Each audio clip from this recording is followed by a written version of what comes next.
ሰላም ጤና ይስጥልን ውድ የዜና ረፍታ ተከታታዮቻችን ከሁሉ አስቀድመን አክብሮታዊ ሰላምታችን ይድረሳችሁ ብለናል። አያይዘንም እንኳን ለ84ኛው የኢትዮጵያ ጀግኖች አርበኞች የድል በዓል ቀን አደረሳችሁ እያልን ወደ ያዝናቸው ዜናዎች ከማለፋችን በፊት ስለ አርበኞች የድል በዓል አከባበር አጠር ያለች ነገር እንበላችሁ። ጣሊያን የአድዋን ድል ለመበቀል በሚል በጊዜው ጠቅላይ ሚኒስትሯ ቤኒቶ ሙሶሊኒ አማካኝነት ከ1928 እስከ 1933 ዓ.ም ድረስ ኢትዮጵያን ወራ ነበር። በወቅቱ የነበሩ ኢትዮጵያውያን የወራሪው ኃይል 5 ዓመታት በጽናት ታግለው 1933 ዓ.ም ድል ነስተውታል። የወቅቱ አርበኞቻችን ለሀገራቸው ነጻነት የከፈሉት መስዋዕትነትና ያስገኙትን ድል ለማሰብ ነው በየዓመቱ ሚያዝያ 27 የአርበኞች የድል በዓል የሚከበረው። ስለ ድል በዓላችን አከባበር ከብዙ ይህን ካልናችሁ ይበቃል። አሁን ለሰዓት ወደ መራረጥናቸው ዜናዎች እንለፍ። አንኳር ጉዳዮችን በማስተዋወቅ እንጀምራለን። የአሜሪካው ፕሬዝዳንት ዶናልድ ትራምፕ የካቶሊክ እምነት ተከታዮችን አስቆጡ። የአሜሪካው ፕሬዝዳንት ዶናልድ ትራምፕ በሰው ሰራሽ አስተውሎ AI የተሰራና የካቶሊክ ጳጳስ አድርጎ የሚያሳያቸውን ምስል በማህበራዊ ሚዲያ ማጋራታቸው ከካቶሊክ እምነት ተከታዮች ዘንድ ከፍተኛ ቁጣና ነቀፌታን አስከተለባቸው። ለዝርዝር መረጃችን እንመለስበታለን። ኔታንያሁ የሁቲ ሚሳኤል የእስራኤል ዋና አየር ማረፊያ አካባቢን ከመታ በኋላ ያጸፋ ምላሽ ለመስጠት ዛቱ። በተያያዘ ዜና እስራኤል የጋዛ ጦርነትን ለማጠናከርና ለማስፋት በ10 ሺህ ለሚቆጠሩ ተጠባባቂ የጦር አባላት ጥሪ ማድረግ ጀመረ። ዝርዝር መረጃውን ስለያዝንላችሁ አብራችሁን ቆዩ። ትራምፕ ለሶስተኛ ዙር ፕሬዝዳንት የመሆን ፍላጎት እንደሌላቸው አስተባበሉ።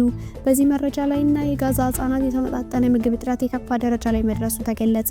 በእነዚህ ሁለት መረጃዎች ላይ ጠለቅ ያለ ዳሰሳ ስለምናደርግ እስከ ጥንክራችን ፍጻሜ አብራችሁን ቆዩ በማለት ቻናላችን ላይክ፣ ሼር እና ሰብስክራይብ በማድረግ እንድትከታተሉን አክብሮታዊ ግብዣችን ነው። አሁን በቀጥታ ወደ ዝርዝሩ እንውሰዳችሁ። የአሜሪካው ፕሬዝዳንት ዶናልድ ትራምፕ የካቶሊክ እምነት ተከታዮችን አስቆጡ። የአሜሪካው ፕሬዝዳንት ዶናልድ ትራምፕ በሰው ሰራሽ አስተውሎ የተሰራና የካቶሊክ ጳጳስ አድርጎ የሚያሳያቸውን ምስል በማህበራዊ ሚዲያቸው ማጋራታቸው ከካቶሊክ እምነት ተከታዮች ዘንድ ቁጣና ነቀፌታን አስከተለባቸው።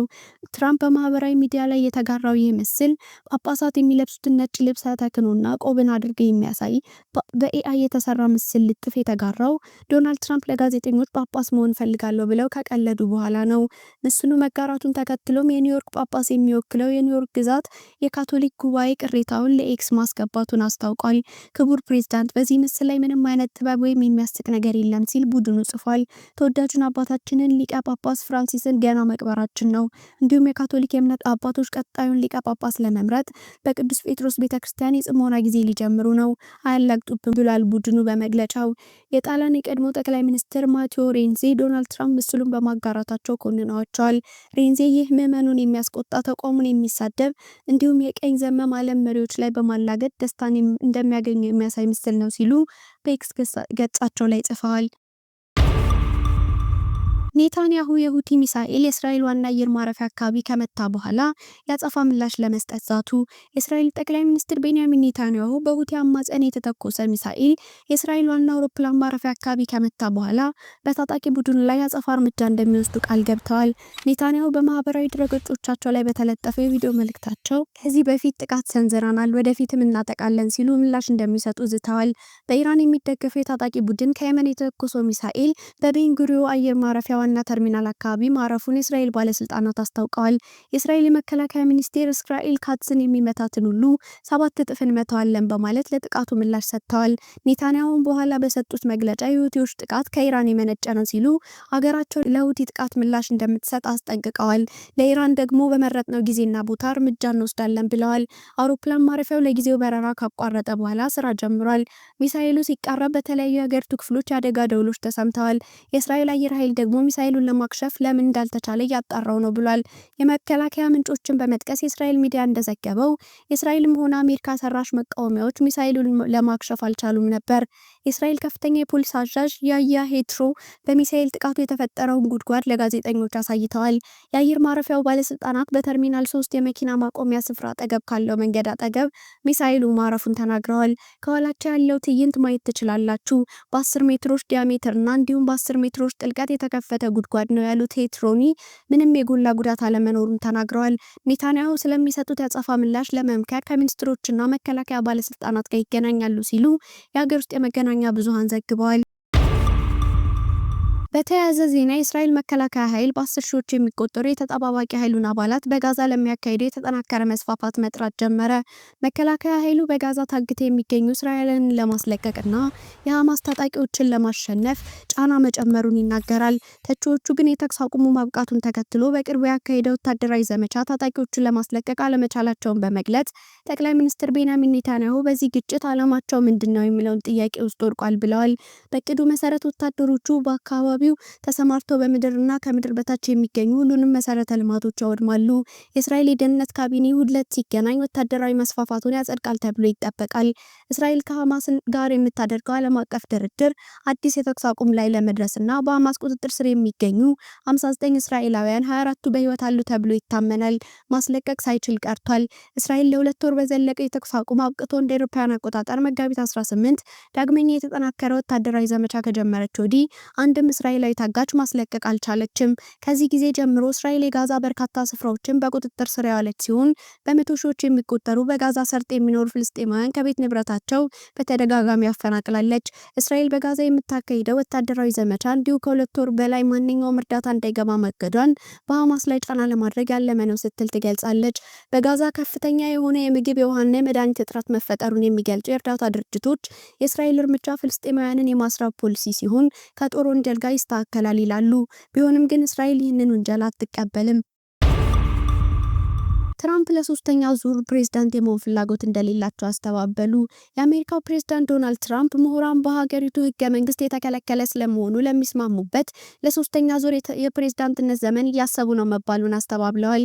የ8 ዓመት ፕሬዝዳንት ሆናለሁ፣ የ2 ጊዜ ፕሬዝዳንት ሆናለሁ፣ ያ ሁሌ በጣም አስፈላጊ እንደሆነ አስብ ነበር ሲሉ ትራምፕ እሁድ በተላለፈውና ከኤንቢሲ ጋዜጠኛ ከክሪስተን ዊልከር ጋር ባደረጉት ቃለ ምልልስ ተናግረዋል። የ78 ዓመቱ ትራምፕ የአሜሪካ ፕሬዝዳንት ሆነው ለሶስተኛ ጊዜ አልፎ ተርፎ አራተኛ የስልጣን ዘመን ለማገልገል ያላቸው ፍላጎት ያልዳለ መሆኑን ከዚህ ቀደም ተናግረው ነበር። በኋላም በሰጡት መግለጫ ደግሞ ያንን የተናገሩት የውሸት ዜና ማሰራጫዎችን ለመወረፍ መሆኑን ገልጸዋል። የእርሳቸው ኩባንያ የሆነው ዘ ትራምፕ ኦርጋናይዜሽን የሁለተኛው የስልጣን ዘመናቸው በጥር 2029 ካበቃ በኋላ በስልጣን ለመቆየት ሊፈልጉ ይችላሉ ተብሎ የሚገመተው የትራምፕ 2028 ኮፍያዎችን እየሸጠ ነው። አርብ ዕለት በፍሎሪዳ በሚገኘው መኖሪያ ቤታቸው በተደረገው ቃለ ምልልስ ትራምፕ በፕሬዝዳንትነት የመቀጠሉን ሀሳብ እንዲያጤኑ ከብዙ ሰዎች ጥያቄዎች እንደቀረቡላቸው ተናግሯል። ትራምፕ የሁለተኛ የስልጣን ዘመናቸው የመጀመሪያዎቹ 100 ቀናት ካከበሩ በኋላ ብዙዎች ያንን እንዳደርግ ይፈልጋሉ ብለዋል። ትራምፕ እኔ እስከማውቀው ድረስ ይህ የማይቀለድ ነው።